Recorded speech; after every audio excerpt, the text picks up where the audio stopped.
All right, everybody. It is a Green with Envy live post-game show. Big win for the Celtics on the road, 112 to 105 over the Cleveland Cavaliers. We're going to break that all down for you next and touch on the latest rumors that are swirling around the NBA. All that's coming up next here on Green with Envy. You guys know the deal. Let's lock it.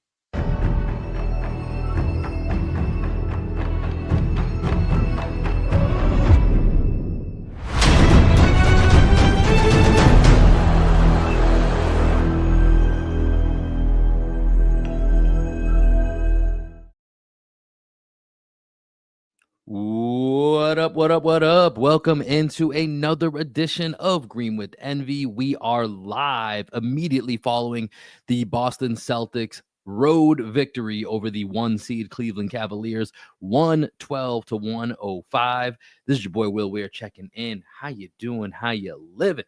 Joining me as he does each and every time, my best friend, co-host, and the coach of our podcast, the one and only Greg Manakis. Greg, we said something felt a little bit different last 15 minutes of that comeback against the Sixers. Other than one little thing that we're going to push to the side for now that we'll circle back around to, this very much felt like momentum from that Sixers game, and this felt a lot like the Celtics team in big games that I was expecting to see.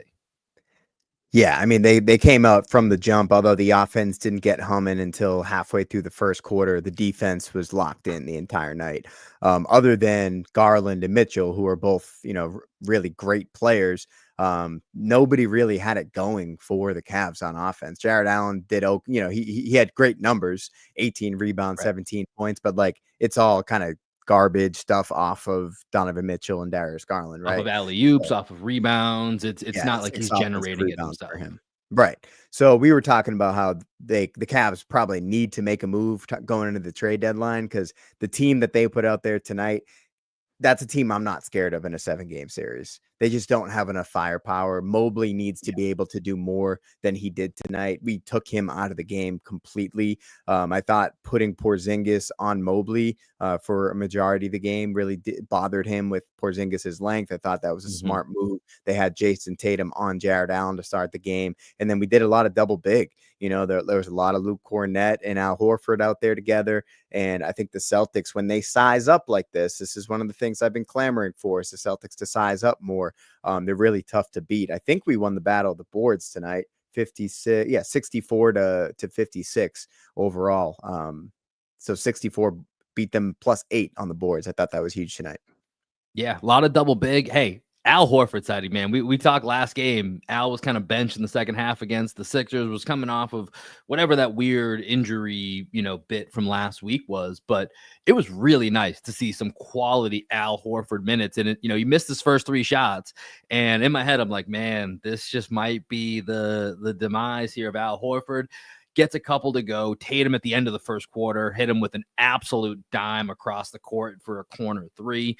And, it's just really nice to see some quality Al Horford minutes because it feels like it's been a bit. And you got really great performances from Luke Cornett off the bench, who was just super steady in all of his minutes. KP, even though the shooting line was only 7 of 20, he had 2 blocks. He was, it was a menace at the rim, right? Like you could feel the Cavaliers could feel his presence that entire time. He had 2 steals to go along with it. And, you talked about him guarding Mobley as well as offensively. I think the way that they enabled him in the center of the court to kind of open up everything on the outside, that was a big portion of, the offense that struggled to get going early and was kind of carried by Jaylen Brown in the very beginning of that first quarter. When it got going, a lot of it had to do with either KP or Jason Tatum taking up space in that, getting one of those mismatch and playing that killer whale offense that Joe Mazzulla talks about and going at Darius Garland, going at Sam Merrill, Max Strus, whoever it might be that you had the mismatch on. And yeah, this was a game that, you got to feel great. You got to feel really good about the way the Celtics came out. And Greg, to your point, the defense is the biggest thing. Shots, they come, they go, so some go in, some don't. We've seen that happen before, but the defense, and this is one of the big things we touched on at the end of the Sixers game, the way that the Celtics were rotating, helping, getting out to shooters and contesting just about everything. I'd be interested to see what the data looks like, but it felt like every shot the Cavs were taking was contested. And the Cavs are one of the best 3-point percentage teams. They don't shoot quite, obviously, the volume of the Celtics, but they're one of the best percentage teams in the entire league. And I think tonight, they were at 28.2% tonight, 11 of 39, and just a different level of Celtics defense tonight, especially in some of these big games that we haven't seen all season. And I think this is, coming off of that big comeback, this is a reminder of just how good this team can be. And to your point, the 7-game series, I was getting nervous a few weeks ago. I feel right back on board again that, Celtics Cavs 7-game series, unless they make some moves in the next 2 days, I don't see it.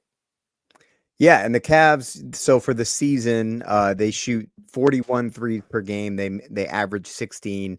They were 11 for 39 tonight. So they made 5 less threes than they normally do, took around the same amount that they normally take. Mm-hmm. And I think that is, to your point, the defensive scheme and effort that we saw out of the Celtics. Aside from Porzingis, pretty much everybody else was Porzingis and Cornette. Everybody else was switch everything. I thought they did a really good job early in the game, especially blitzing ball handlers off the pick and roll. Then they adjusted the coverage and just had Porzingis and Cornette in a drop. But I thought their placement within that drop was nice, and the way that the guards chased the ball handlers over the screen, I thought they did a really good job not allowing them that space to get those 3-pointers off. And defensively, I thought they were great, man. And as you said, Jalen came out. He really carried the offense early in the game. He had the first 11 points, was a bully on the block. I thought Jalen, aside from his 5 turnovers, he played really well out of the post. Like his right out of the post and those assists that he's getting out of the post. Even in transition, there's that one play when the Celtics were getting a little out of sorts. Fast break transition up the sideline. Jaylen Brown has a wide open 3, shot fake out of the corner, 1 dribble, draws 2 defenders, kick out 4. I think it was a Porzingis 3. But it was moments like that I was really impressed out of Jalen, which is why I feel like we got to talk about it now. Yeah, let's go there now. So strange to see Jaylen Brown sulking at the end of the bench when Joe Mazzulla didn't put him back in after his 5th foul. Yeah, so we got our guy Alex in the room today here. Alex, the video intern. Alex, if you find anything on Twitter about this as we're recording, please put it in the chat for us here. I'm trying to monitor it right now just in case it comes up because, like you mentioned, Greg, Jaylen Brown had 5 turnovers. He had 5 fouls. Those are the 2 biggest negatives from Jaylen Brown in this game. And he committed his 5th foul around 5. I think it was just under 5 minutes left in the game, or maybe just over somewhere in that range. He commits that 5th foul. Joe Mazzulla takes him out. Pretty standard call right there. Try to usually get it down to the 2-3 minute mark, bring him back. Jalen doesn't touch the floor the rest of the game. And even at the, about maybe 2-minute mark, they're showing the bench. And Jalen's not acting like he's coming back in the game, right? Like he's already kind of arms crossed, standing back with the rest of the team. And, sometimes Joe Mazzulla has made some of these calls before, not usually with the Jays, but whether it's KP or Holiday or White, and he goes with Pritchard or Horford or occasionally Hauser or something to that effect. We've seen Joe make that call. With the Jays, those are usually the exceptions to the rule. And then by the end of the game, and you and I were in the recording studio here watching the final, 30, 40 seconds together. And they're showing the Celtics bench. Every single person's up on their feet. Jaylen Brown has kind of removed himself from this and is just sitting at the end of the bench. And seemingly as soon as the buzzer goes off, everybody, goes to congratulate Jaylen, heads to the locker room. And I don't know. That was strange. A little bit of damper on what was I was pretty amped up coming into this recording, minus that ending. And that's left it a little bit awkward, and given the way Joe Mazzulla answers questions, I doubt we're going to get any clarity on what was happening from him. Yeah, and it's strange because Peyton Pritchard made those 2 big mistakes, right? He fouls Darius Garland shooting a 3, and then he gets an offensive rebound, but then he turns the ball over right after that. And it's like, okay, Peyton Pritchard still on the court. I think at that point, Jalen and Drew were both on the bench. And it's like, we're just leaving Peyton Pritchard out here. Like maybe go to your trusted guys here the last 2 minutes, especially as the Cavs make a run. He has Al Horford in the game, who, obviously Al he also committed a foul late in the game as well. Committed a foul, but he had that play where they kick the ball to Horford in the corner. He tries to drive the closeout, stumbles and turns the ball over. Like there were moments where it seemed seem like it would have made sense to go back to Jaylen Brown. There were moments where there were plenty of opportunities to go offense, defense. Yeah, the Cavs matched us and went double big for a couple possessions with Mobley and Allen after pretty much going single big most of the game. I felt like Jaylen Brown should have gone back in the game there. And then it was strange, man. To see him sulking at the end of the bench, man, that's very unlike Jaylen. Obviously, he hasn't been put in that position very frequently, so it's tough to say, if this were to happen more often, would he just continue to sulk? It was strange, man. National TV game. Couple days after Luka Doncic gets traded out of nowhere, like I came into this game thinking, dude, don't even say it. That's no. I came into this game thinking Jaylen Brown has seen the Luka Doncic shit. He scores the first 11 points of the game, and he's like, "You're not trading me, motherfuckers." Like I'm not. I heard Bill Simmons talking about Jaylen Brown for Kevin Durant, something that Greg maybe suggested a couple of weeks ago, and. He came out tonight like he was staying on the Celtics long term, and then the end of the game, I'm like, oh my god, like is there a world in which Jaylen Brown sulks his way out of Boston? Did he get traded? Did he get traded in the fourth quarter? Did he get traded? Because I mean, at this point, right? Like I mean, since the Luka for AD trade, Twitter and the rumors have just gone insane. Right, we've got LeBron on the market, we've got KD on the market, we've got Jimmy Butler. We've known he's out there. There's all these rumors of Devin Booker might be out there now. Like it's literally gone insane. With people are checking in on LaMelo and Paolo. Like what are we talking about here? Like what is happening? For all my community fans out there, we're in the darkest timeline. If Jaylen Brown's traded, yes, we are in the darkest timeline for sure. And so, just right now, until we get to, Thursday at, I think it's 3 p.m. Eastern, everything's on the table. Nico Harrison has officially put everything on the table for everybody. But yeah, it's just, I'm perusing through Twitter as we're talking here. I haven't really seen anybody make too much mention of it. Maybe it's just because I'm obviously trying to host a show with you here that I'm missing some stuff. And so I'm hoping this is us that picked up on something that maybe isn't a big deal. Maybe the other broadcast wasn't showing it because it was on NBC Boston too, right? That's true. Maybe some people watched NBC Boston. Maybe we're picking up on something that wasn't being talked about by Drew and Scal. Yeah, Alex is in the chat here. Haven't seen anything yet. Waiting for some post-game interviews. So let's circle back to this. If anything comes up that is relevant, maybe this is us making something out of nothing. But that was pretty striking. So let's leave that where it is for right now. And Alex, also, if you hear anything just interesting in general from the post game, feel free to throw it in the chat for us, and we can talk about it. Shout out to Alex, the video intern. Love having him around here now. Back to the game here. Another thing that we talked about that's feeding off the momentum from that Philly win, going back to the Tatum White 2-man game. And Derek White, I talked last episode about Sam Hauser getting that shot back over the last 5 or 6 games or so. Derek White, he's in that same boat. Here's the last 5 games for Derek White shooting the 3 ball. So going back to the Dallas game that we were at, he was 4 of 10 against the Bulls, 3 of 6 against the Pelicans, 5 of 9 against Philly, and then 6 of 12 tonight, including some massive threes, including that deep rainbow 3 he hit over Mitchell towards the end of the game there, which was a really big bucket that the Cavs were closing the gap, and the Celtics kind of needed something on that possession. Really nice to see the Tatum White connection back, and Derek White getting that swagger back with that shot. That is going to really help this team get back to the levels that make it feel like they've never left championship level, right? But make them feel more sturdy in their position. Yeah, Derek White's a huge part of this team's success, and for him to struggle for 6 weeks like he did, they're just sometimes the Celtics can lack creation. So much of it falls on Jason Tatum and Jaylen Brown and Kristaps Porzingis at the nail. Like those are the 3 things that we kind of know we can always go to. Jaylen in the post, Tatum doing whatever the hell he wants on the court because he's a top 3 player in the league, and then Porzingis can get to his spot. Like nobody gets to their spot better than Kristaps Porzingis on this team. And Derek White, anything that he can add on top of that just takes this team to a whole nother level.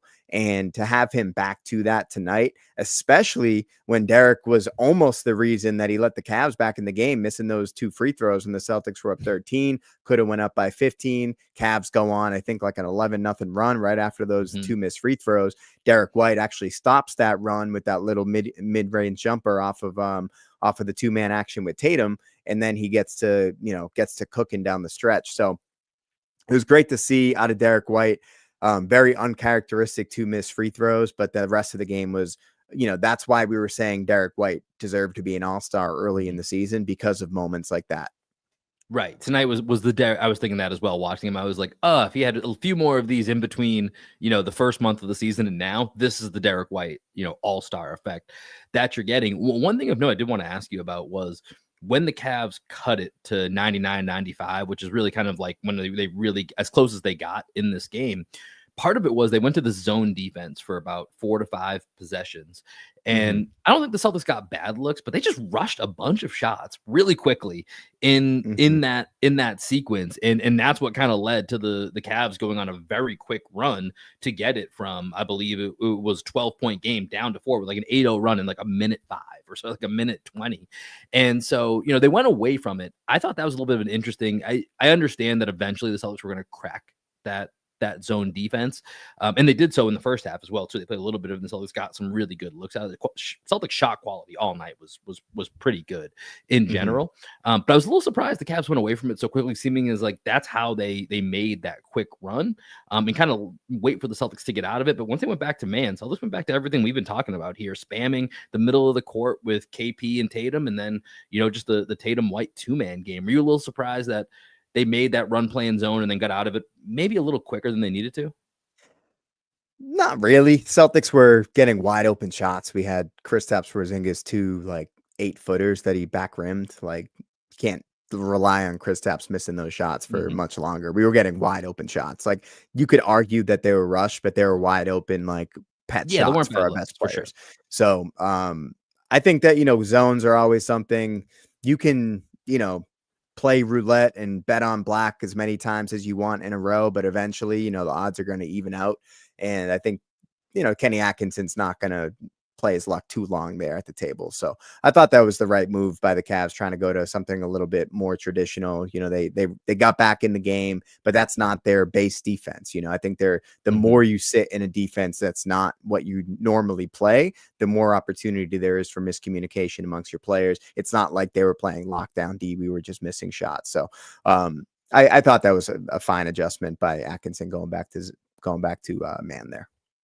So let me ask you about this then, because the biggest piece, and let's start to look at this from the Cavs now 4.5 games ahead of the Celtics. It's gonna be tough for the Celtics to catch them for the 1 seed. Still possible. And you got to, if they're going to, they got to get this game, and then they have one more game against the Cavs left. You had to get these 2 games, right? If you're going to catch them, and then really it becomes, can you make up 3.5 games rest of the season? That's a lot more manageable if you get those 2. So step 1 of 2, they've got that here. But when you look at the Cavs, like we started talking about, they feel one guy short as far as creation offensively. And, Mitchell and Garland were really good in this game. 31 points for Donovan Mitchell on 12 of 25 shooting. Garland, 25 points for him. He felt like he was cracking through the defense at times. He's kind of that jitterbug point guard that we've talked about. Mobley is really the one that sticks out here. 3 of 14, 7 points for him. Why do you think the Celtics why wasn't Mobley able to be successful in this game? What did the Celtics do?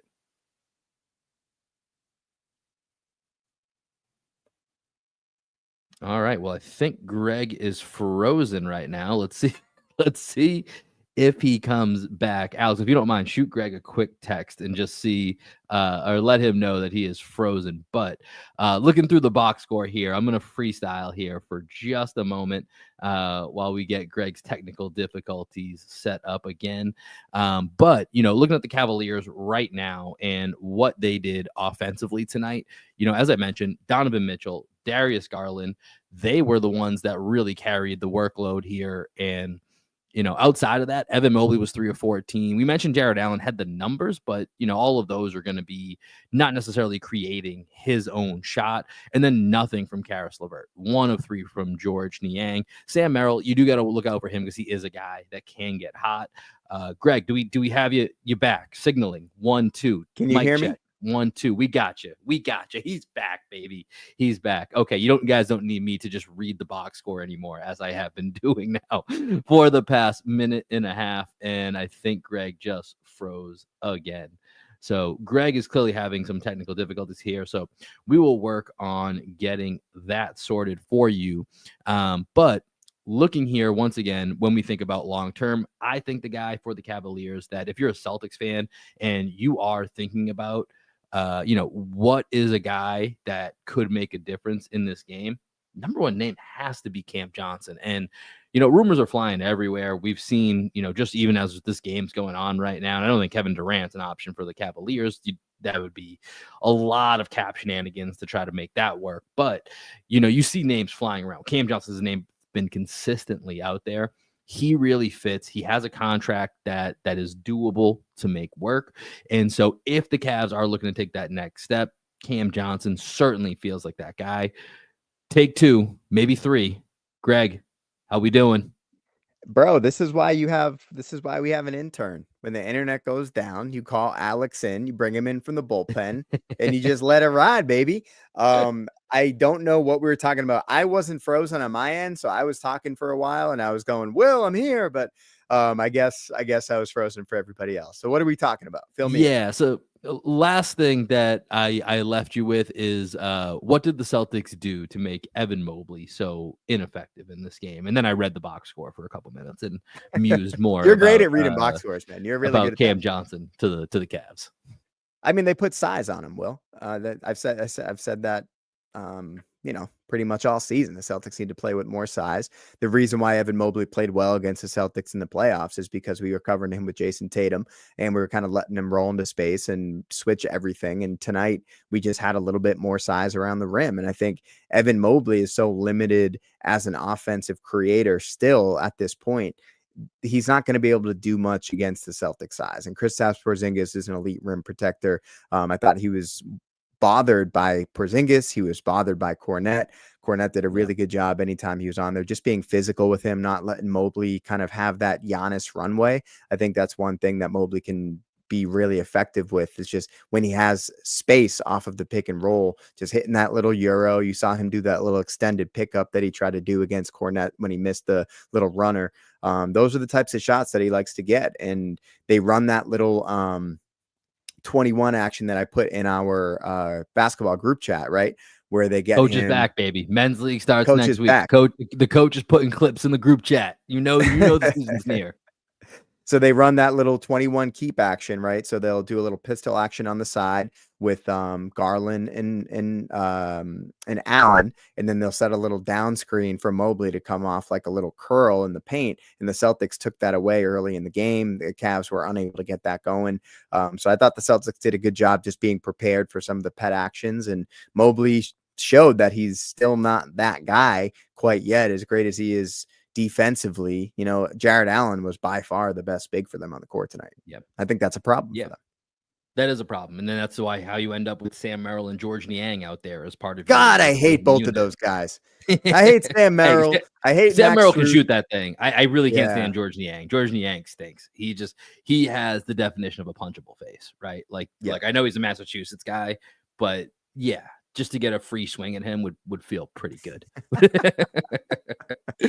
But Celtics big road win continue to be the best road team in the NBA now, 20-6 on the road, 112-105. Greg, let's spend the last couple of minutes here. This is going to be our last recording before the trade deadline. As a reminder, we'll be live Friday morning for Coffee and C's. Thursday night, Celtics will play the new look Dallas Mavericks, which potentially may actually be Anthony Davis's debut game. They said earlier today, it looks like it could be the Celtics game, or they might hold him out till Saturday. We'll have to see. He is in Mavericks uniform. Everything's official. That trade somehow, even though it doesn't get approved in 2K, got approved in real life. So Anthony Davis is a Dallas Maverick. So we may see that. Maybe we'll see Caleb Martin, who's the new Dallas Maverick as well, potentially out there. So Greg, let's just talk a little bit about how insane some of these rumors have been getting. Do you have any favorite one that's jumped out to you as just like, have we all lost our minds right now? And I guess with what happened, you can't, like we said at the top, when we were looking at what was happening with JB? You can't rule anything out. I don't think anything's going to happen. But is there anything that jumps out to you that is just like we've completely jumped the ship right now? I think not really, man. I do want to bring up the Yabu stuff that we were talking about from the last pod. I haven't been like as take a trip to Realistic Town. Yeah, Realistic Town here. Here we go. I put this in our message earlier just so that, let's see, put it up here. Just want to make sure I have the right trade. Okay.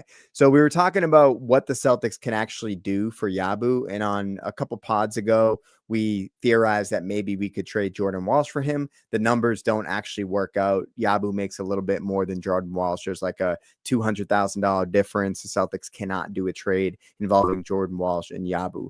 So everybody else on the roster, you pretty much can do if you get in a third team, right? The only person who matches up Yabu's contract dollar for dollar, just a 1-for-1 trade, is Luke Cornett. And I think Luke has become a little too essential to what the Celtics want to do. Missoula just called him elite in his press conference. So that tells you a little bit about how they feel about Luke Cornett. So we're not going to trade Luke straight up for Yabu. They actually have the exact same contract. So the idea that I came up with today was a 3-team deal. So this would be Celtics, Magic, and Sixers. And I think what this would do, especially with the Sixers trading Caleb Martin, if they can get rid of Kenyon Martin Jr. and his contract, that might get them under the tax. I don't know exactly what the numbers I saw. Ty Windish was talking about this earlier. They made a trade during the game today. Let me look this up. Okay. So my trade is Celtics acquire Yabusele. The Magic acquire Kenyon Martin Jr. and the Celtics pick swap with the Spurs, I believe. Pick swap with the Spurs. And then the 76ers get Xavier Tillman and Jet Howard from the Magic. So it's not really much happening here. The Magic get a little bit of, little bit of something with the draft pick just for helping facilitate that deal. 76ers get off some money with Kenyon Martin Jr. Xavier Tillman's a guy they could probably easily move if they wanted to. And that Jet Howard, young guy that could turn into something still unproven in this league. So they get a look at him. They get a look at Quentin Grimes and get to decide which one they kind of want to keep long term. So that's an idea that just threw out there. 3-team deal. Celtics get Yabusele. I think it could work. Appreciate the hard work you put in, man. Not possible. KJ Martin already got traded this tonight. Who did he get traded to? It's kind of unclear. They pulled him. I saw this earlier today. They pulled him out from the game before the start. They're trading. I think that there's multiple pieces moving, and he's going somewhere for to a trade exception, and they're not getting anything back. So that gets them under the tax. Right. That's the whole point. Exactly. Yeah. So you're in the right thought process there, and so. It's going to have to be some wizardry from Brad to make anything happen here of note. And the Celtics either have to be, like you said, it's 1-to-1. Theoretically, if it's, someone like Jaden Springer, you can take back less, but then that other team has to also be able to absorb. And that's where the issue runs in with almost anything that you're going to do, because most teams other than the Pistons basically are kind of over certain aprons, and they're one of the only teams with cap space. So the Pistons are going to be kind of floating, and the Pistons are a good team, man. So they might even be trying to make some moves themselves. They might be a Cam Johnson contender. We're talking about him for the Cavs. Dude, a rumor that I've seen today that I want to get your thoughts on, that I think is, I put it in one of our other group chats, Kuzma for Chris Middleton. I think that is just, Jesus Christ, is that a desperate move by the Milwaukee Bucks? And Kuzma's younger. I know Middleton is one night he's like little glimpse of maybe some form of Chris Middleton, and then most nights he's just not there, or he's not the same. But even the hint of chemistry that he brings to you, I just can't envision Kuzma being worth, and I saw potentially picks might be attached going to the Wizards. Oof. I don't know. Kuzma's not that guy. Picks. Yeah, man. I just feel like if you're signing up for Middleton for Kuzma, if that's how you're going to end this era of, and it's not ending until Giannis is gone, but you're certainly putting yourself in that position towards this. You might as well trade Giannis at that point. That's what I'm saying. That's kind of the point. Yeah. I mean, Kuzma had a nice game recently. I think he went for like 35, 40 points recently, but for most of the season, he's kind of I been mean, wasted someone away besides in that Jordan Poole Wizards has to team. score points on the Wizards. Like someone else has Yes, to shoot the ball. that's true. But I've always liked Kuzma. I think that he's like a decent player, but in terms of the Bucks trading the one guy, if healthy, that could actually make them a contender again, I don't Right. think it makes any sense because Kuzma is just going to come in there and not really know how to fit in with the rest of the team. Um, like he's going to have to play the three for them, right? With Lopez, Giannis, Kuzma, Dame, and who would be Yeah. their fifth guy out there? Beasley, Andre Jackson, maybe. No, Andre Beasley's on the Jackson. on the Pistons. Yeah. Oh yeah, Beasley's on the Um, Pistons now. yeah, I don't know, man. That's Who's their just shooter? that's We have one shooter that the other white dude. What's his name? AJ Green. Yeah, there it is. AJ AJ Green. Green. Yeah, That's his that's name. who I Not was the thinking football of. player, the basketball player. Yeah. But yeah, man, I don't know. I think it's gonna get really weird out here.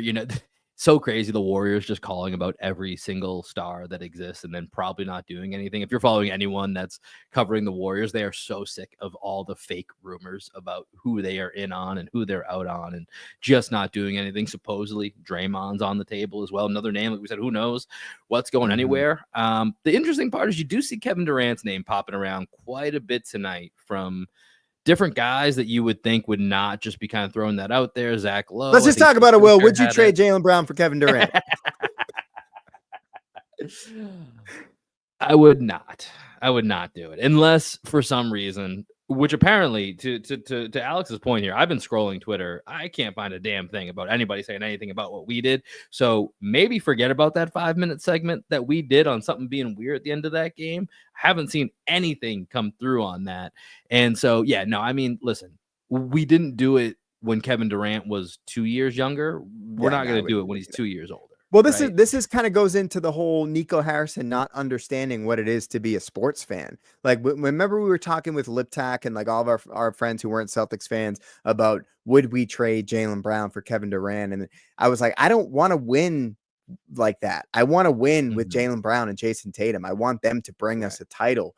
And they were like, Liptak was like, you're crazy. You're absolutely crazy. Like you take the title over anything. I was like, no, I want to win with our guys. It was tough enough to lose Rob Williams. It was tough enough to lose Smart, but like to have some semblance of homegrownness, right? To have Al Horford, to have Jaylen Brown, to have Jason Tatum, those feel like our guys. And this Go is ask something, him now how he feels about trading Jalen Brunson. I guarantee you, right? because I think this was before Jalen Brunson was Jalen Brunson with the Knicks, Mm-hmm. right? So I would guarantee you that has changed. But at the time, if you're a fan of a team that doesn't have someone or multiple players to kind of gravitate to, you're like, yeah, dude, why wouldn't you take the talent? I want talent. Give me talent. Like you should go get the top talent. And at this point, I mean, yes, when KD's healthy, is he still better than Jaylen Brown? Yes, but the key is when he is healthy. And there is just Mm-hmm. such a difference in their age. Now, you could make a case if you're playing devil's advocate here playing devil's advocate about trading for Kevin Durant, hell of a position to be in. But if you were like, I think he has this year and next year left on his Yeah. contract. So you get out of that Jaylen Brown and you kind of relieve a little bit of the tension on what that cap crunch is going to be, because there are really tough decisions coming.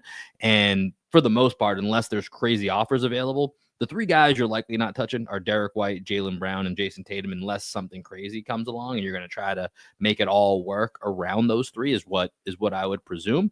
But if you get a chance to stay at the same level, basically take the same hit for a year or two, but you have another 3 years that you're now relieved from and you have more freedom. That would be the one thing. And I did see some rumors going around earlier about if the Celtics were to do something, it may be tied to the sale of the team, trying to get there hasn't been too much movement. The the Eagles owner was briefly rumored. He's in Super Bowl week, so he's denying it now, but let's see what happens after this week. But that would be unfortunate. But if you're gonna look for an angle, that's the angle. Yeah. Yeah. I mean, do you want the Celtics to make a move? Even if it's on the Like a big margins? move like that. No. Just even if it's on the margins. Um, sure. I mean, Brad Stevens has made a move every year that he's been President of basketball Who's the one operations. guy out of the top 7 you'd be okay trading? Is it Drew? Man, I was watching Drew tonight. It was a little bit tough at times, and I'm glad Al had the night he did, because there was part of me when Al missed those first couple of shots and Drew missed the layup, airballed a three, and it's like, man, this is, I think, ultimately, other than like some of the shooting up and down, like this is what I'm looking at for this team, where I'm like, there's a lot more slack that needs to be picked up for Drew Holiday and Al Horford this year than there was last year. Like that feels like a considerable difference on a night-to-night basis. I mean, Drew would be the guy, mostly because he's probably gonna have to get traded in the offseason. Like regardless if we win a championship or not, he's probably the guy they got to try to find a way to move. And if he keeps playing like this, like he still has a pretty good amount in that new contract we gave him left. And so it might get pretty tough, but right now where there's seemingly the league's in a little bit of chaos, like maybe you could, have a surprise that you're just like, hey, you never thought Drew Holiday was available, did you? And I don't know. Maybe the Rockets or somebody want him, and they're like, yeah, we need a veteran with this young team, or I don't know. I'm just throwing out a random team, but or maybe the Mavs, maybe Nico Harrison really does believe that defense wins championships. There's a 3-team deal where Kyrie goes somewhere, Drew Holiday ends up on Dallas, so now they have all the great defenders. They don't have anybody that can score the ball, just everybody that can play defense. Kyrie ends up somewhere else, and then we get another guard. I don't know if you saw this tonight because it was at the same time Celtics game was going on. I only saw the clip. I haven't seen the highlights yet, but they played the Sixers tonight, and the Sixers were up 1 with like 11, 12 seconds left. Kyrie gets the ball. He's double teamed, obviously. And where else are you going to go? The game ends for them with a Najee Marshall drive and throws up a miracle shot. It's like, dude, this is kind of what you left your team with. Like, I know Anthony Davis wasn't out there. Like, I get that he's not healthy for them yet, but it's not like AD is like, hey, let's get AD the rock in crunch time, and he's gonna go get us a bucket. You're kind of Kyrie or bust is where you're at. So yeah, the Mavs aren't doing shit this year without Luka. Yeah. Mavs ain't doing nothing, man. But I think that's all we got for tonight, man. We're keeping our eye on Twitter. Nothing with JB, thank God. So maybe that's just us making something out of nothing. So let's chalk it up to that. But rumors are swirling. We'll have some deals to react to come Friday morning. So make sure you guys are locking in with us Friday for Coffee and C's reaction to the Celtics and Mavericks, potentially AD's first game as a Dallas Maverick, maybe Caleb Martin, another game against the Celtics. Dude loves playing the Celtics. So we'll see how that all goes. We'll give you a recap on deadline day. But that's going to do it. Greg, I'm going to give you another chance here. Any final thoughts before we send the people out? Well, you gave me shit last pod, and I feel like I've been actually, I was very flustered on the last pod, as you know, for a little brain fart that I had. So, I mean, I hurt my back again today. I've been struggling with some back pain. Going to a chiropractor tomorrow, a new chiropractor. Hopefully they can figure it out because our men's league starts in a week. And right now, if the game was you might only be able to be playing. the coach. We were saying the coach is back. You might just be the. And I'm getting more and more pressure from Danielle, not with words, but with looks, that maybe I shouldn't be playing basketball anymore because my back is in such rough shape. And I have to be there. I have to be able to pick up the boy. I have to be able to do basic dad stuff. So I've been doing everything I can to get my body right. I don't know if it's going to happen, man. I'm trying my best to get healthy, but it's been 2 months now and my back is still a piece of shit. So that's where I'm at. I'm pretty deflated right now because of my back. Well, hey man, the Celtics look better. So let's give you that at least. The Celtics look like they're back to form here. So we will check in with you guys on Friday morning. Please join us for a live Coffee and Celtics, 9 a.m. Eastern, 8 a.m. Central. Shout out to my co-host, Greg. Shout out to our guy, Alex, the video intern. We will see you guys on Friday. Peace.